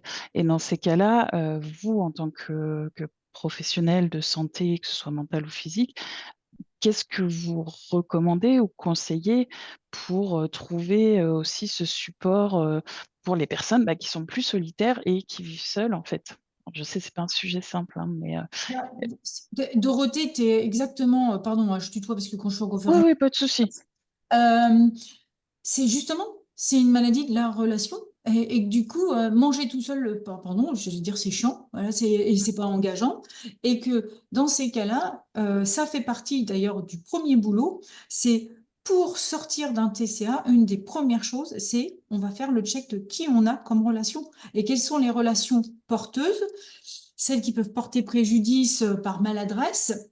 Et puis, du coup, on va essayer de recréer un système. Ça veut dire que on va retrouver, on va chercher des amis, on va peut-être réengager dans aller manger avec les collègues au travail. Voilà, on va réengager des choses comme ça. Et alors là, toi, tu ne me connais peut-être pas très bien, mais c'est moi, j'ai quand même fait manger des patients avec le chat en face d'eux ou la photo du chat. Mais parce que pas la télé, hein, pas ça. Mhm. Mais finalement aussi, en reprenant, ou des fois au téléphone pour des jeunes qui partent en études qui sont isolés, c'est on a besoin, et le système d'engagement social et facial, il est là. Si je te souris, tu me C'est souris. ça. Mm. Et bien quand on mastique, tu mastiques. Vous vous souvenez, les petits, c'est non, c'est pour lui, c'est pas pour moi la cuillère. Mais du coup, il y a quelque chose, voilà, qui s'engramme comme ça. Donc, c'est une des priorités. La relation étant ce que tu dis, c'est hyper important. Donc, il y a les soignants, mais après, le boulot des soignants, c'est de vous aider à la resocialisation. C'est une des clés de voûte. Et c'est là que c'est pas le sujet du soir. Parce que, encore une fois, vous commencez à le savoir, maintenant, on ne s'est pas fait que des potes, tous les trois, parce qu'on a une façon de travailler aussi qui n'est pas tout à fait dans le mouvement initial français. Je continue à me poser la question de à quoi ça sert d'isoler des patients pour qu'ils réfléchissent tout seuls à leur assiette Mm. alors qu'on est sur une maladie de la relation. Il faudrait peut-être qu'on accepte en France aussi de comprendre qu'on s'est trompé, voilà, sur la compréhension de cette maladie et que par contre être hospitalisé avec d'autres et puis qui sont joyeux, là pourquoi pas à ce moment-là. Voilà, mais pour être avec des gens et pouvoir partager des repas, partager des moments, partager des jeux. Nous sommes des êtres de relation et de partage. Merci beaucoup, Angélique. Donc, Dorothée, il faudrait que tu donnes tes coordonnées, on va te trouver des amis. Ouais. Après, j'en ai des amis, mais c'est vrai que voilà, Ouais. c'est pas toujours simple non plus, quoi. Petit clin d'œil pour Dorothée, on peut aussi participer à des groupes de parole pour justement recréer des liens Voilà, et faire des connaissances. exactement. Clin d'œil, clin d'œil. Merci, Cécile. Et les peluches, oui, les peluches aussi. Et Voilà. Surtout. j'allais dire, Moi, je travaille beaucoup avec les peluches. tu disais, tu disais avec les chats, donc Dorothée, je crois que tu as un compagnon Voilà. à Ouais. poil avec des guillemets. Voilà. La clin d'œil à Agathe aussi. Et puis Valentine qui dit prends des peluches. Moi, j'ai plein de peluches Mm. dans mon cabinet qui font tous des smileys, hein, système d'engagement social, tu disais, Angélique. Et j'ai plein de peluches qui partent en vacances voilà, pour manger avec mes patients. Ça fait déjà une personne, enfin une personne, en tout cas un sourire en face de nous. Voilà. On innove, on essaye d'innover toujours. On a une autre question de Josiane et Hervé. Comment chez une jeune femme et maman adulte accepter de se faire accompagner malgré plusieurs tentatives qui ont échoué? Ben, en lui représentant régulièrement la nécessité, peut-être la vidéo de ce soir, hein. Ça sert à ça aussi, c'est pour ça qu'on est là. C'est finalement nous, je crois que vous l'avez compris, que ce soit Romuald, Cécile ou moi, ou d'autres de nos collègues qu'on a formés ici. D'ailleurs, on a plutôt besoin de gens qui se forment pour nous aider parce que des fois, voilà, on est trop sollicité. Mais du coup, j'ai oublié du coup le fil de ma pensée, pardon, je commence à fatiguer un petit peu. Et en tout cas, c'est en montrant des vidéos, en montrant qu'il y a des gens qui ont réussi, ben, du coup, on décide d'y retourner. Voilà. Peut-être on n'a pas trouvé tout de suite les bonnes personnes. Et puis moi, dans ces cas-là, c'est vraiment dire, pour ma part, je ne savais pas si j'allais m'en sortir. Et à partir du moment où je suis tombée enceinte, alors que je voulais pas d'enfants pour pas qu'ils aient de TCA, je me suis condamnée à guérir. Je me suis condamnée à guérir. Je ne l'ai pas fait pour moi, je l'ai fait pour eux. Et du coup, peut-être que pour certaines mamans, si vraiment elles aiment profondément leurs enfants, peut-être elles vont trouver la force. Et moi, je dis souvent, hein, on ne guérit pas du TCA pour soi-même. On n'est pas une raison suffisante. Et si c'est pour le poisson rouge, ça me va aussi. Alors, si c'est pour son bébé, je crois qu'il y a une nécessité de le faire. Ouais, vous trouverez sur la chaîne, je ne sais pas si Josiane et José, vous avez déjà suivi des conférences, mais il y a plusieurs conférences que vous trouverez sur la chaîne où on a fait intervenir d'anciens patients, où on a cité des témoignages aussi dans les paroles depuis le mois de septembre, sur les dernières conférences. Donc, vous trouverez aussi, et peut-être que ça peut être des moyens aussi, justement, de donner des espoirs en disant on peut en sortir. Mais c'est vrai qu'on peut franchement être dépité parce que, enfin, Jeanne l'expliquait, je l'ai vécu aussi. Des fois, dans le parcours de soins, on est tellement incompris, tellement malmené. Il y a tout plein de gens qui pensaient avoir compris la maladie, qui n'avaient rien compris du tout. On s'est aperçu qu'on n'avait pas bien, on était parti de travers. Mais des fois, après, on n'a plus envie aussi. Et du coup, c'est dommageable. Chaque fois qu'on a des soignants qui font perdre l'espoir, on n'est pas très fiers de nous, côté soignants, justement. Oui, je me permets de prendre la parole. Du coup, c'est moi qui vous ai posé la question. C'est au sujet de ma fille, bien évidemment, vous avez compris. Oui, elle a fait plusieurs tentatives et c'est vrai que la maternité a été pour elle une parenthèse, puisqu'elle traîne ça depuis plus de 15 ans. Et malheureusement, c'est revenu quand le petit a eu quelques mois. Oui. Et elle a essayé de nouvelles tentatives de thérapeute et différentes approches. Et c'est vrai que là, elle est dans l'échec complet de nouveau. Du coup, vous devez l'encourager. Et oui, Si vous on voulez, est... je vous remettrai. Il y a eu pas très longtemps, c'est la première fois que ça se passait, je crois. La Leccelli qui a écrit et qui finalement a expliqué que le postpartum, ça concerne environ 10% des mamans, 50% des mamans qui souffrent de TCA. Donc, une maman qui souffre de TCA fait un postpartum et du coup une dépression, forcément, qu'est-ce qu'elle va induire chez son enfant? Des possibles perturbations. Et du coup, il y a une racine biologique, mais il y a surtout une racine qu'on dit épigénétique et environnementale. Et comme dirait Boris Cyrulnik, c'est pas la mère qui abîme l'enfant, c'est le malheur et la détresse de la mère et sa solitude qui abîment l'enfant. Donc, papy, mamie, continuez, lâchez pas l'affaire. On lâche pas, on lâche pas. D'accord, merci. Il faut pas parfois chercher longtemps avant de trouver des soignants avec qui ça matche. D'accord, merci. Je crois qu'on avait des mains levées. Oui, alors il y avait Véronique, hein, et puis il y avait une autre main levée, mais qui s'est baissée. Il y avait Nathalie et je ne sais pas s'ils sont encore là. Bon, Véronique déjà, j'essaye de retrouver les autres. Véronique, je sais pas. Ah oui. Oui. Je voudrais tout d'abord dire que les deux témoignages qui nous ont été livrés ce soir sont particulièrement, pour moi, émouvants. Émouvants parce que on a effectivement d'un côté une très jeune fille qui a livré malheureusement son expérience de la maladie, et puis une maman qui a été là, présente et dévouée comme le sont normalement toutes les mamans. Moi, je dis bravo déjà parce que les résultats sont quand même formidables, hein. Et j'imagine la somme à la fois d'énergie et d'amour qu'il a fallu décupler, hein, pour arriver à cela. Et c'est très encourageant et en même temps, je trouve ça merveilleux d'arriver à créer cette, comment dirais-je, cette fusion, hein, au sein de la famille. Toutes les 2 l'ont dit, hein, c'est ce qui, et Angélique l'a rappelé aussi, c'est ce qui aide énormément. Moi, la question que je me pose, c'est, heu quelqu'un, hein, que ce soit une jeune personne ou une personne en couple, hein, puisqu'on a cité le cas, d'une personne, en couple, qui, est confrontée à un problème, à un trouble et qui se retrouve seul, qui va effectivement consulter un thérapeute, mais, heu, qui est très seul par rapport à son problème. Comment peut-on l'aider? Est-ce qu'on peut contacter la famille? Est-ce qu'on peut, lui suggérer, de venir rencontrer le thérapeute avec la famille?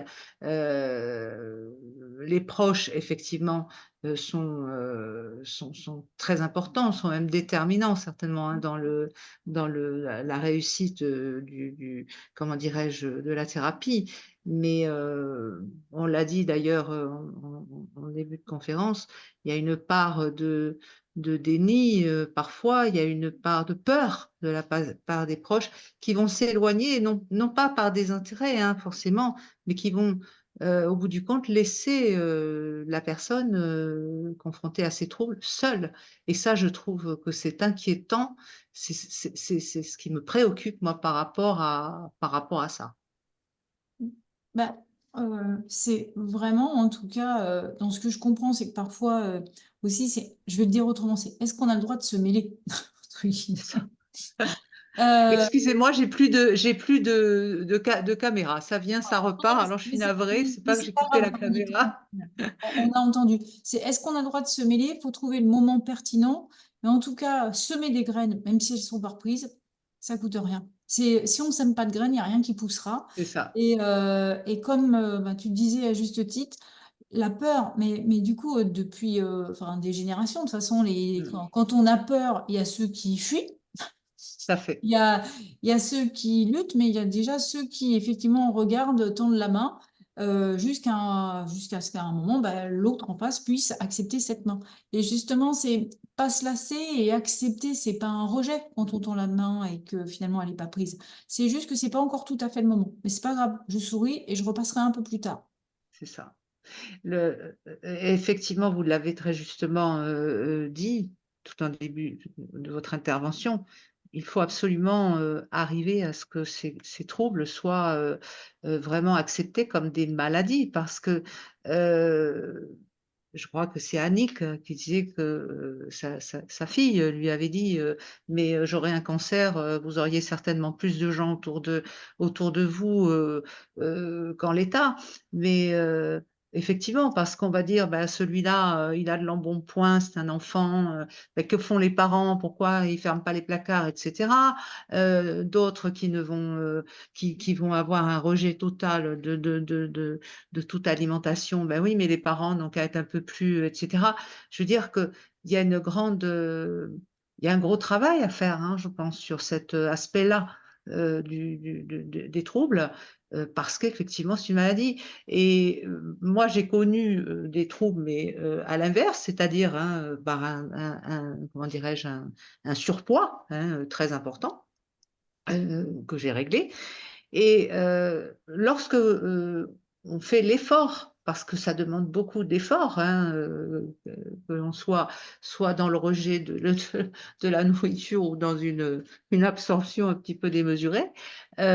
Lorsque, par exemple, vous êtes, à table et que, vous allez, décliner gentiment, «Ben non, je ne prends pas de dessert» ou «Non, je ne prends pas ça», heu je veux dire que les gens ont des réactions qui sont complètement, décalées, heu, et qu'il n'aurait pas, par exemple, si vous dites, non, je ne peux pas manger tel aliment parce que je suis malade, j'ai du diabète, j'ai ceci, cela.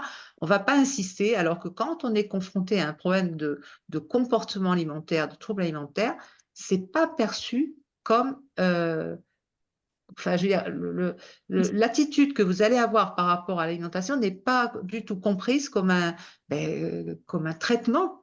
Simplement, je veux dire que, oui, et ça n'aide pas.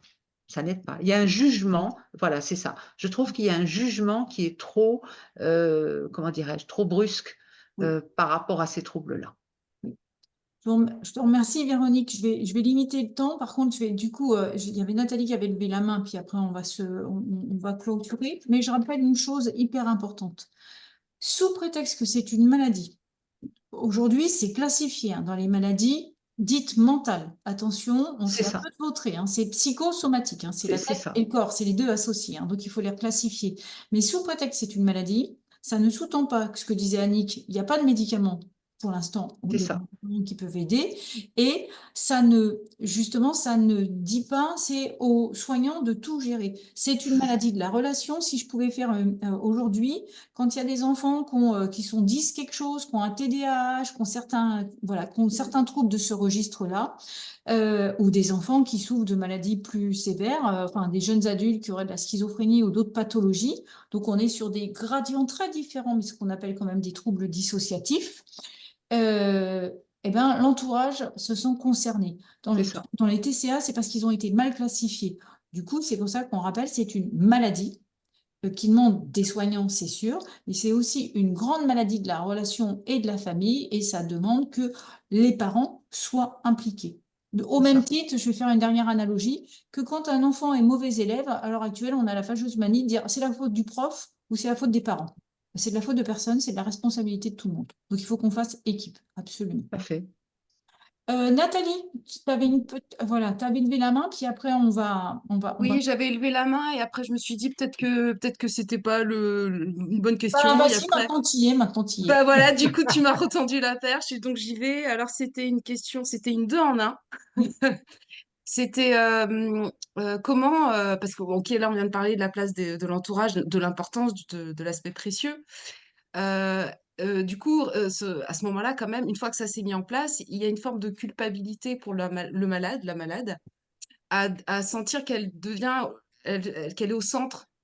Oui. Et c'est quelque chose qui peut-être effectivement se travaille, mais voilà, c'est peut-être aussi, enfin, c'était une question, voilà, mais parce que en même temps, on les met en difficulté, nos proches. Oui. Et du coup, est-ce que nous-mêmes, on peut pas s'outiller en tant que malade pour aider nos proches à nous aider? Ça- Mais si, tu dis très très juste. Alors déjà, honte et culpabilité, je prendrai le sujet en juin. Voilà, je vais vous ramener sur ce sujet-là. La culpabilité, il faut que vous me la rangiez. Je vous rappelle, on n'a jamais vu aucun patient ni parent en prison. Éventuellement des soignants, mais pas des coupables. Il n'y a pas coupable, il y a personne qui a tué personne. La culpabilité, c'est une espèce de raquette à éviter de prendre ses responsabilités. Donc, on veut des responsables, donc des gens qui donnent des réponses. Et effectivement, après, on peut écuire et répartir les responsabilités. Et du coup, la thématique de la culpabilité, il faut la revisiter. La culpabilité, c'est un mot qui ne devrait pas être utilisé en maladie. Il n'y a pas de coupable. Il y a des malades, il y a des gens en difficulté. Et derrière ça, qu'est-ce qu'on doit travailler justement? Souvent, on va aller travailler, c'est qui est en colère contre qui ou contre quoi? Et on travaille la colère, et ça, c'est très utile. Le sentiment d'être impuissant. Des fois, on se sent coupable, mais en vérité, on se sent incompétent, impuissant. Donc, en s'aidant et en aidant l'entourage à aider, on sort de l'impuissance, justement, et du sentiment d'incompétence. Et parfois, c'est un mot mal ajusté parce que derrière, il y a de la honte. C'est des maladies où il y a beaucoup de honte. C'est pour ça que ça sera un des volets que moi, j'aborderai en juin. Voilà, ça sera des items. Donc, pardon, tu sais, c'est la saison 2 au prochain épisode. Ça roule, merci. Dans l'entre-deux, donc Cécile, toi, tu vas faire mois prochain sur le gras, c'est la vie. Ouais. Tu jettes des pavés dans la mare, toi. Hein. Ouais, le gras, c'est la vie. Et Remure, rappelle-moi, toi, c'est la fois d'après, tu fais quoi déjà? Le sommeil? Ouais, Romy a un souci d'ordinateur, donc Il dort il est déjà. parti. Il Voilà, dort déjà. l'ordinateur avait décidé que c'était la fin de la conférence, donc il est parti. Il s'en Voilà. excuse, il vous remercie. Voilà. Mais il fera sur le sommet. Voilà. Et il fera sur le sommeil, effectivement, d'avril. Ouais. Et en mai, on fera un prémisse de la saison 2 avec les émotions. Ouais, voilà. Les Donc, émotions, sensations, sentiments. Et- Et puis ensuite, toi, ce sera en juin sur, effectivement, culpabilité, etc. un petit dernier clin d'œil. Jeanne, comment ça va? Merci, tu as été remarquable. J'ai arrêté de pleurer, donc c'est cool. Et sinon, ça va. Bon, C'était très intéressant aussi, les questions et les retours, donc merci. bon, donc on te fera revenir, d'accord? Et merci pour ton précieux témoignage. Il y a si tu regardes le chat, Jeanne, il y a plein de merci qui pleuvent là, si tu regardes dans le chat. Bon, C'est et gentil, puis si ça arrive jusqu'aux oreilles de papa et maman, on les embrasse. Voilà. Parce Oui, que, j'espère pas, mais oui. eh ben, après, on fera une petite séance famille. C'est pas grave. Annick, Oui. merci beaucoup pour ta présence. Qu'est-ce que tu as envie de dire en clôture? Mais tu commences à être un peu habitué quand même, toi. On te fait venir de temps en temps, hein. Moi, j'ai hâte que de continuer à être formée avec toi, Angélique. Prochaine session de PNL. Voilà, pour que tu puisses aider aussi. Oui, oui, vraiment. Bon, il n'y a pas de problème. On va continuer. Parce qu'on Oui. a besoin d'aide.